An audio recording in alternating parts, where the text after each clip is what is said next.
Assalamualaikum warahmatullahi wabarakatuh.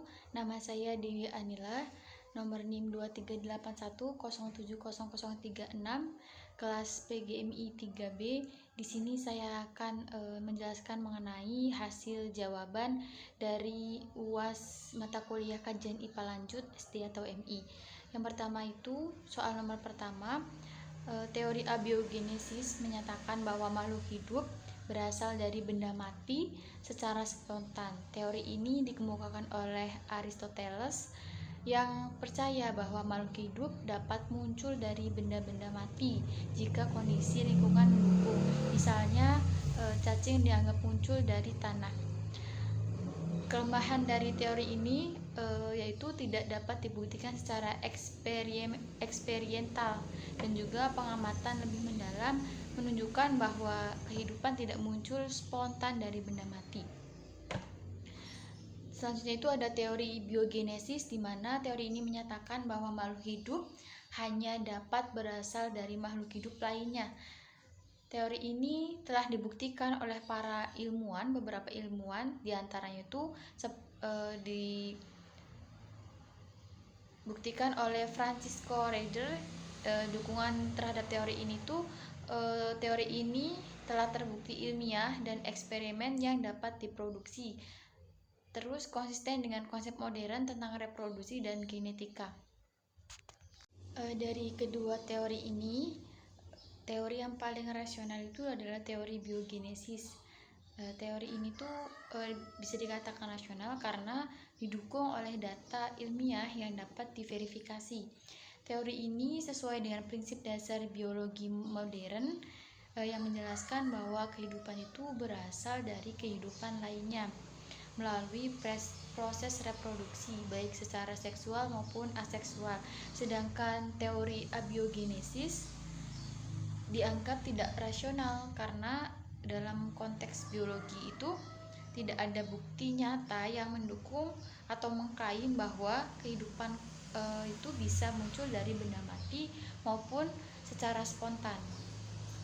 Selanjutnya untuk pembahasan nomor 2 itu, maksud dari pernyataannya itu jantung manusia bekerja secara otomatis di bawah kendali sistem saraf otonom, yaitu bagian dari sistem saraf yang bekerja tanpa disadari atau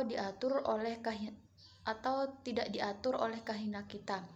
Karena jantung bekerja di bawah pengaruh saraf otonom, detaknya harus terus berlanjut tanpa perlu kita pikirkan.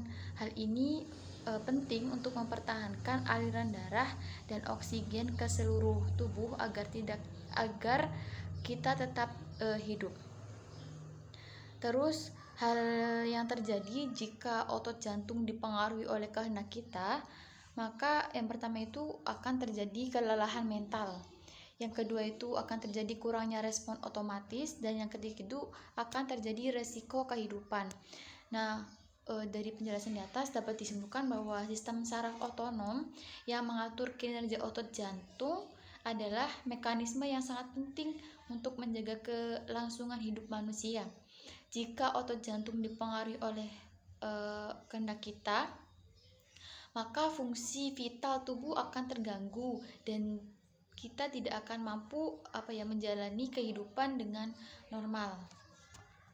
Selanjutnya untuk pembahasan nomor 3, usus buntu itu adalah bagian sistem pencernaan manusia yang terletak di bawah kanan perut.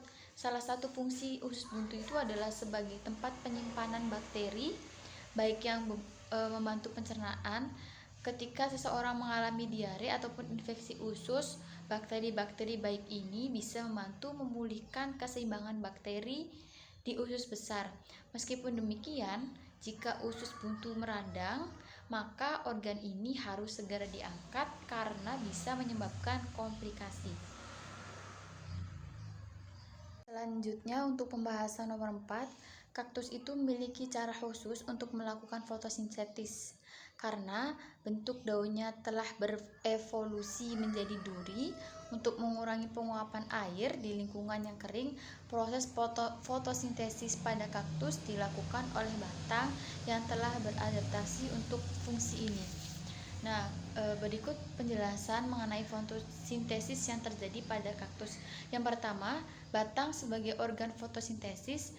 Batang kaktus mengandung klorofil, yaitu pigmen hijau yang diperlukan untuk menangkap cahaya matahari. Batang inilah yang mengambil alih fungsi daun dalam fotosintesis. Yang kedua, fotosintesis KAM, yaitu kaktus menggunakan jalur fotosintesis yang disebut KAM. Ini adalah adaptasi untuk menghemat air. Di malam hari, stomata atau mulut daun terbuka, memungkinkan kaktus untuk menyerap karbon dioksida dari udara. Karbon dioksida ini disimpan dalam bentuk senyawa asam. Di siang hari, stomata tertutup untuk mengurangi kehilangan air.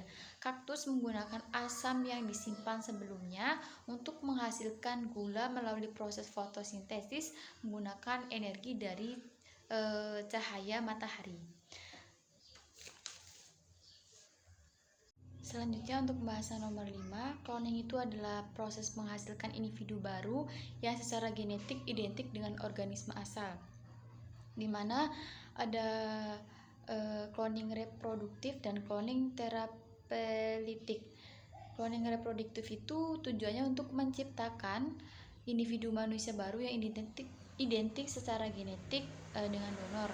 Sedangkan cloning terapeutik itu dilakukan untuk menghasilkan sel punca yang dapat digunakan dalam pengobatan berbagai penyakit.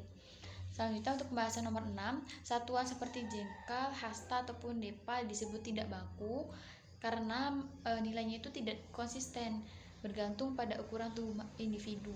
Penggunaan satuan ini dapat menyebabkan hasil pengukuran yang tidak akurat dan membingungkan. Selanjutnya untuk nomor 7, air di bumi itu tidak akan habis karena mengalami siklus hidrologi, yaitu penguapan, kondensasi maupun presipitasi. Namun air bersih itu bisa berkurang, bisa langka.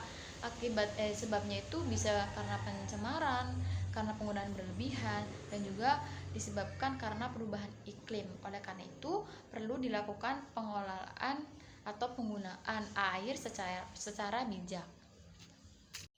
Selanjutnya untuk pembahasan nomor 8, malaria ditularkan melalui gigitan nyamuk betina yang membawa parasit Plasmodium.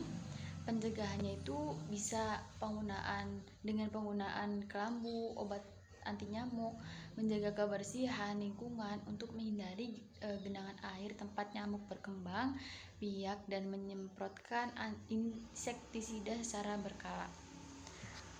Sekian pembahasan dari saya, kurang-kurangnya mohon maaf.